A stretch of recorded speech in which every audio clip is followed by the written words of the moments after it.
Assalamualaikum warahmatullahi wabarakatuh. Selamat pagi anak-anak ibu sekalian. Di sini sebelum kita memulai pelajaran, alangkah baiknya kita berdoa menurut agama dan kepercayaan kita masing-masing. Berdoa dimulai. Selesai. Nah, yang pertama kita akan mempelajari pada hari ini hidup rukun dan ungkapan santun dalam masyarakat. Nah, di sini Ibu akan menjelaskan bagaimana itu mengungkapkan santun yang baik kepada orang lain. Yang pertama, pengertian hidup rukun. Hidup rukun adalah sikap menjaga hubungan baik dalam individu maupun kelompok. Di dalam bermasyarakat, kita harus melakukan perbuatan baik dan selalu saling menolong, jujur, dan tidak mau bertengkar atau berkelahi. Dengan rukun itu sendiri, itu kita akan merasakannya itu dengan nyaman. Kita bisa hidup dengan tentram dan damai karena di sekeliling kita atau masyarakat kita memiliki sopan atau perilaku yang sangat baik. Pendapat ahli, yaitu menurut Mulyanto, ada 5 dalam manfaat hidup rukun. Yang pertama yaitu tidak akan terjadi pertengkaran dan perselisihan. Yang kedua, menciptakan rasa persatuan dan kesatuan bangsa. Yang ketiga, menciptakan rasa aman dan damai. Yang D, memiliki banyak teman. E, hidup menjadi aman dan damai. Nah, jika kita memiliki hidup rukun, otomatis kita akan merasakan bahagia karena di sekeliling kita banyak orang-orang baik dan orang-orang yang saling menghormati, baik itu antara agama, suku, atau rasnya. Nah, di sini kita tidak boleh membeda-bedakan antara yang satu dengan yang lain. Contohnya, di tetangga kita memiliki agama yang berbeda dengan kita. Jadi, perbedaan itulah yang harus kita hormati. Karena di Indonesia banyak sekali ras, agama, dan kepercayaan yang berbeda-beda. Dengan adanya saling menghormati, maka kita akan bisa hidup aman, damai, dan tentram. Yang selanjutnya, gotong royong. Gotong royong adalah sikap positif yang mendukung dalam perkembangan desa dan juga perlu dipertahankan sebagai suatu bentuk perwujudan kebiasaan melakukan suatu pekerjaan secara bersama-sama. Nah, ini adalah salah satu contoh yang sangat bagus dan sangat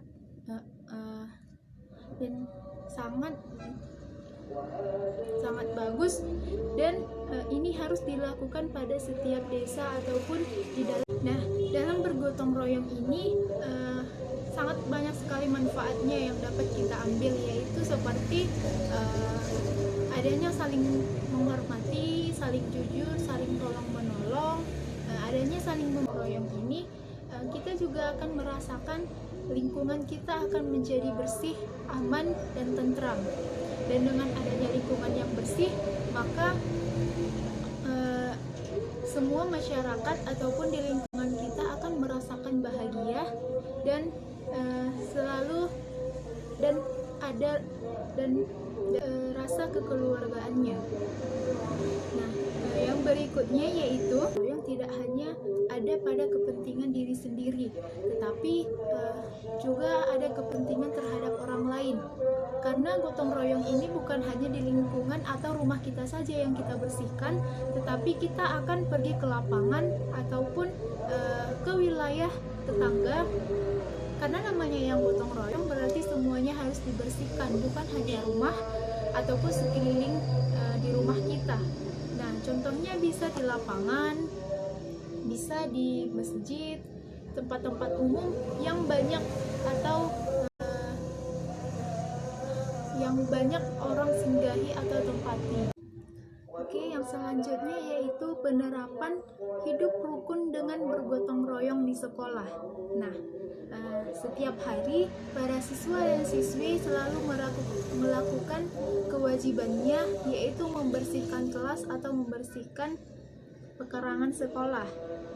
Sekolah, kita akan dituntut untuk melakukan kebersihan atau bergotong royong bersama-sama.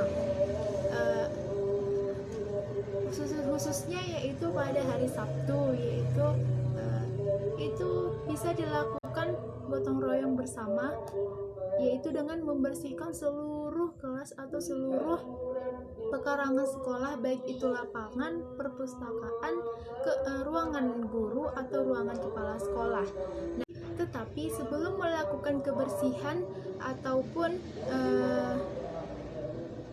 membersihkan kelas atau ruangan, umumnya anak SD ataupun sebelum sekolah itu sudah diajarkan di rumah. Nah, setelah melakukan atau belajar di rumah, maka akan terbawa ke sekolah dengan melakukan kebersihan. Nah, berbicara tentang penerapan hidup rukun di rumah. Nah, di rumah saat kita masih kecil pasti orang tua kita sudah mengajarkan kita. Yang pertama diantaranya yaitu dengan menyapu. Nah, dengan orang tua mengajarkan anaknya untuk menyapu, maka dia semakin hari akan semakin baik dalam membersihkan atau menyapu di rumahnya. Nah, dengan adanya pengajaran kebersihan dari rumah atau orang tua, maka otomatis saat dia bersekolah ataupun di luar, dia akan menjaga kebersihan atau membersihkan kebersihannya, karena dia sudah terbiasa bersih dan mengerjakan tugas-tugas rumah dengan baik dan selalu diajarkan oleh orang tua ataupun keluarga. Dan pada penerapan hidup rukun dengan bergotong royong di rumah, yaitu contohnya bisa sesudah kita bangun tidur, kita harus membersihkan tempat tidur kita dan membangun saudara kita yang belum bangun, terus mengajak saudara atau keluarga kita untuk membersihkan rumah atau lingkungan rumah kita. Nah, dengan adanya ajakan tersebut, maka setiap hari kita akan terbiasa dengan adanya sifat atau perilaku kebersihan yang baik. Dan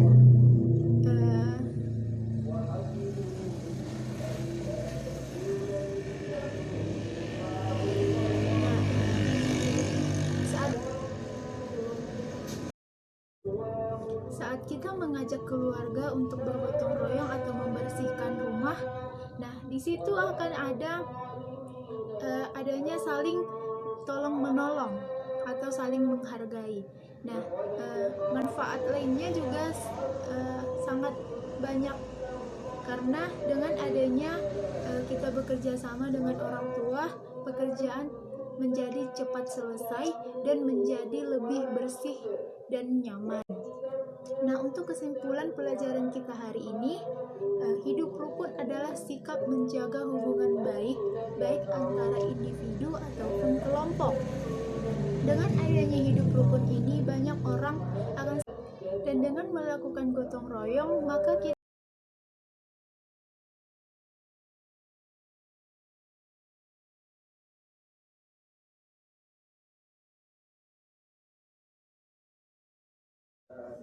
Nah, untuk tugas kita hari ini, Ibu memberikan tugas kepada kalian, yaitu saat pulang ke rumah nanti, kalian harus menuliskan atau menceritakan bagaimana kalian membersihkan rumah atau membersihkan pekarangan rumah kalian. Besok Ibu akan tanyakan bagaimana hasil kerja atau hasil kerja dari kalian. Nah, mungkin cukup sekian pertemuan kita hari ini. Ibu akhiri dengan salam. Assalamualaikum